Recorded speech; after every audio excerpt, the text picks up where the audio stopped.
Hey guys, what's up? It's Craft and Roll here with the Chaos Gym.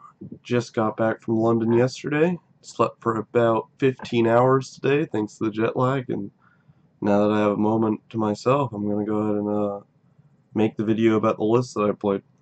Now, if you haven't already heard, I actually ended up getting top 8 with this deck, finishing in 6th place due to my seeding being 2nd going into the top 8 of the event. And this is the deck that I played. So the name of the deck that I have given it, and with the response of the creator being positive, shout out to Drew Bennett Kennett for the great deck, is Fatigue Frogs. Now we call it Fatigue Frogs because the entire point is to just last long enough against decks that play Garbodor to make it so they can't really do anything about it. That you discard enough of their energies, you heal yourself enough, that you outlast them and they eventually run out of steam. So I'll go over the event a little bit. Of course, it was the London International Championships, mainly it's the Europe International Championships, but it was held in London at the Excel Center. Great event, ran wonderfully. The staff was amazing. Tournament was ran very, very smoothly. They did something about like staggering matches, get them on stream. Very, very cool. I ID'd the last round, so it didn't matter for me. So my day went that day one. The deck did not run very well. I got donked 7 times. Sorry, it was 6 is what I first thought, but 7 is the real number after recounting everything. I got donked 7 times during day one, finishing with a 6-2-1 record. The couple games that stand out the most was the first game I played on stream versus Yveltal, where basically I just drew really poorly in the last one, and I ended up losing. My last round I played against Dark Salamence, and he ended up forcing me into a tie by stalling my Frogadiers, because I had a dead draw for a couple turns, but I was set up besides the one Frogadier that I couldn't retreat, but he Lysandered it a few times. And finally, the round that really mattered the most out of the entire day. Going into the round, I was 5-2, and I had to win this game. I wasn't going to be able to make it in the cut if I didn't. And it's playing against another Yveltal Garbodor deck. I played against 4 on day 1 and beat 3 of them.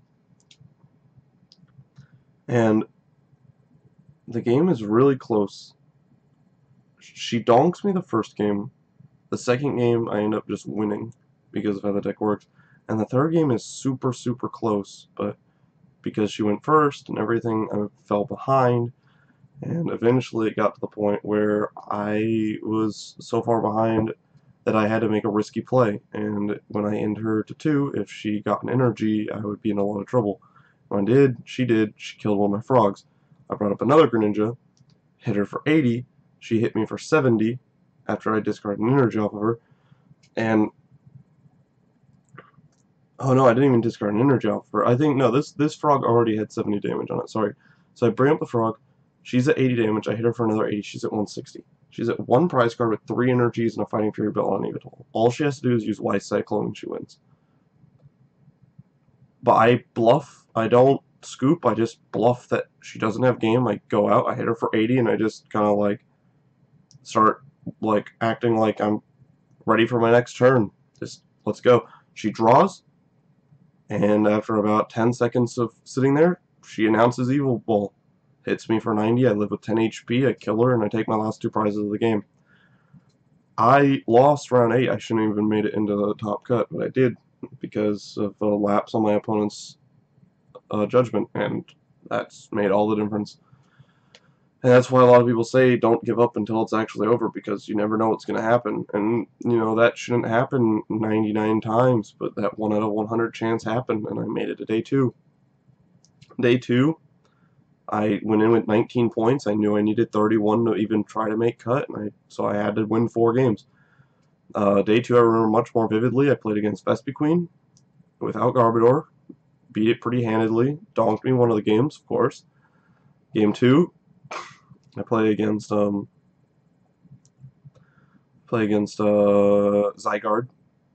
and it's Zygarde Vileplume, and I start Talonflame 2 games, and I 2-0 it. If you start Talonflame, that deck can't do anything about it. It's too slow. Game 3 and 4 I play against Volcanion. Not a hard matchup with the deck as long as you don't draw dead. Win both of them pretty handedly. And finally, round 5 I play against the man with the most points. I think he ended up day 2 with like 34 or 35. And I just asked him for an ID, and we ID because I really didn't want to play any more Pokemon, and I really didn't want to get on stream. I got like no sleep during the entire event. I think over the 3 days I might have gotten 7.5 hours. I was completely brain dead the entire time. It was awful. And that comes down to having a bunch of guys staying in the same room with you, and you're the one making it to day 2 and top 8, and a majority of them aren't, and they're ready to party. So, it's a risk you take, but if you don't do well, you're one of the people partying, and it's a lot of fun. So that's pretty much what happened. And then top 8, if you haven't already seen it, I wouldn't recommend watching it because it's not pretty, and it didn't feel good. It's one of the toughest losses I've ever had to take, but I have to remind myself that, hey, it's still super great making top 8, and I shouldn't even have really been there because of what happened on day 1. So I'm super grateful for this, and again, I have to give a huge shout out to Drew for giving me the list the day before. And the story behind that is that I pretty much, we met him in the morning, me and Canavas, we met him, and I never met him before. Apparently they were already friends, and we get to the hotel room, and they're just, or we're even on the train going to the hotel room, and he's explaining the deck to Canavas, and a little bit to me, but not much to me, and he's explaining it, and we get to the room, and I'm like, wow, your deck seems super interesting, I'm going to build it, and I build it, and to him, and I'm like, is this a list? It's like, yeah. And so this was Thursday, the night before the event. I decide to take his deck. I didn't get to play a single testing game with it that night. He told me it beats Yveltal, but I didn't get to play a single game because he didn't want anybody else in the room knowing about it. The morning of the event, I play against Yveltal twice, and I lose to it twice. And I still decide to play the deck.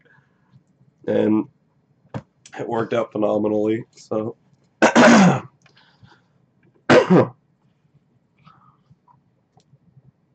So as for prizes event, I got the $1,500, the 200 points of CP, the top 8 mat, which is beautiful, and a case of cards and a top 8 DCE. If you haven't heard already, they gave a stamp.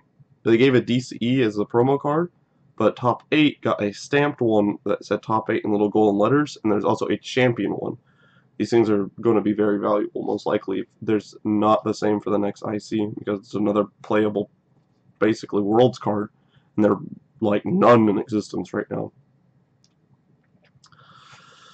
So that's pretty much how the trip went, how the tournament went. Like I said, the deck drew dead a lot day 1, but just the deck is so strong and can make such crazy comebacks that I ended up winning enough of the games to make it, and I honestly couldn't believe it.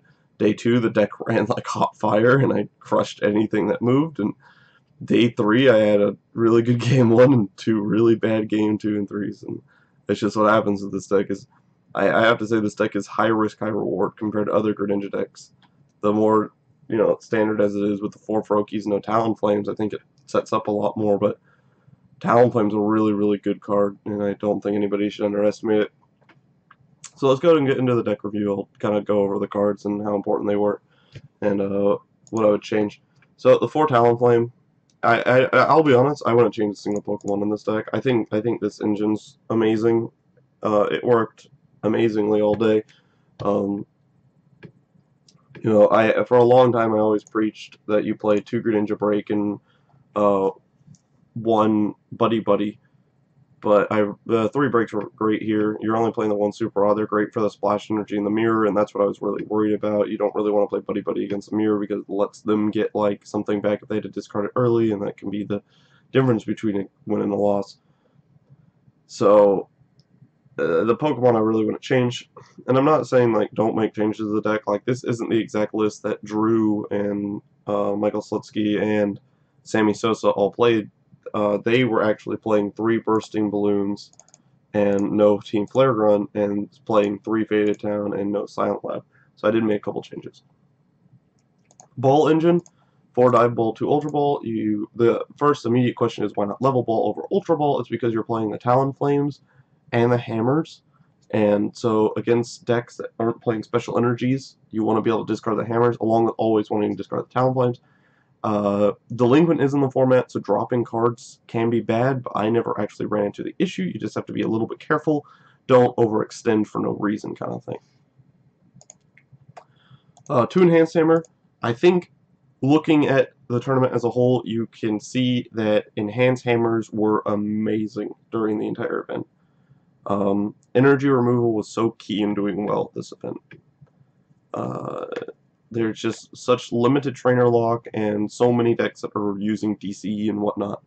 So the double Enhanced Hammer was amazing. Like I said, when I was first given the deck, it was triple Enhanced Hammer, but I changed it one to Team Flare Grunt. It caught so many people off guard. A lot of people were like, oh, he plays in Enhanced Hammer, and then I'd slap down the second, and they would just like lose their mind. I play against the Salamence Giratina Darkrai and a Salamence Giratina Darkrai Reshiram, and both times I just controlled the entire field by discarding their DDEs. Enhanced Hammer is amazing right now. It's just way too good. It doesn't do much against Volcanion, but your Greninja, you don't need to do much against Volcanion. Max Potion. Oh man, I can't believe how little people were on the idea for this. Like, this triple Max Potion was insane. I've seen like 1, 2 was crazy in my mind in Greninja. Triple Max Potion though, oh my gosh. Against Yveltal, just they hit you for a bunch, you Max Potion hit them, you just win the trades because of it. Volcanion, you Shadow Stitch them, they hit you for 130, you heal it. It's just the Max Potions were incredible. It's way too good. The thing can barely hit 170, especially when you can put them under a Power Lock while discarding their energies, and they just heal the damage and act like they didn't even hit you. If they don't have Garb up, you just immediately win. It's crazy. 1 Super Rod. One of the only cards that I actually wanted a second one of during almost every game.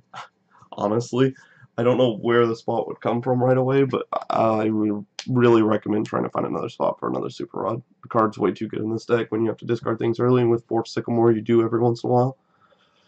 Double Ultra Ball, like I said, why not Level Ball? You need to discard stuff. Oh, excuse me. 4BS, your standard. 1 Ace Trainer, always prized when you need it. It's always prized when you need it. It is. It's just a fact. I wouldn't say I would play another one. Amazing card, but don't rely on it. 1 Fisherman. I think I only used it one time during day 1, maybe twice. The deck really didn't need it. I was playing against a lot of Garbodor, so I didn't really use it that much. You need the card in the deck though. You can't play without it. 1 Lysander, standard. 3 in, 4 Sycamore. There's a debate between going 4 in and 3 Sycamore, but I went with this one because Drew was playing and it worked out. 1 Team Flare Grunt. Again, energy removal is super important. I actually put against a Volcanion player who had to discard some of his switch cards early and sat out there with a Volcanion with out of Floatstone on it, and he attached, I discarded an energy, he attached, I discarded an energy, got 2 free turns, got double breakout and 2 other Greninjas. Just no chance at that point.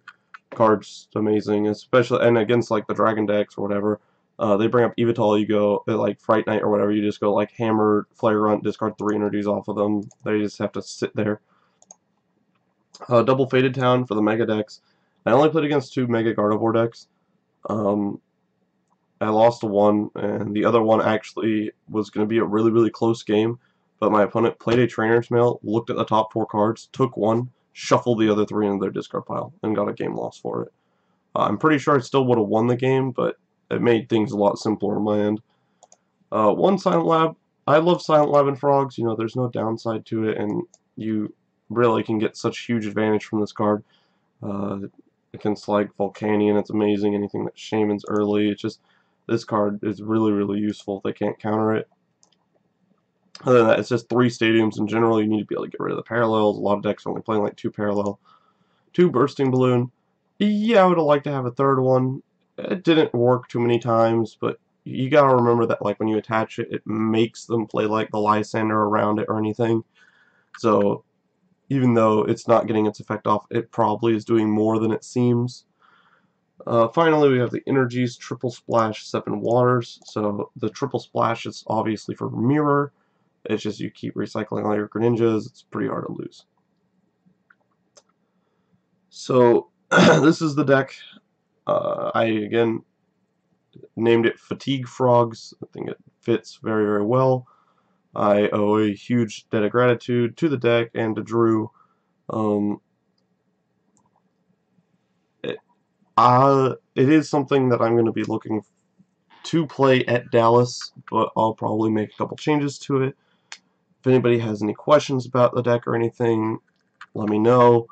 I'll be happy to answer.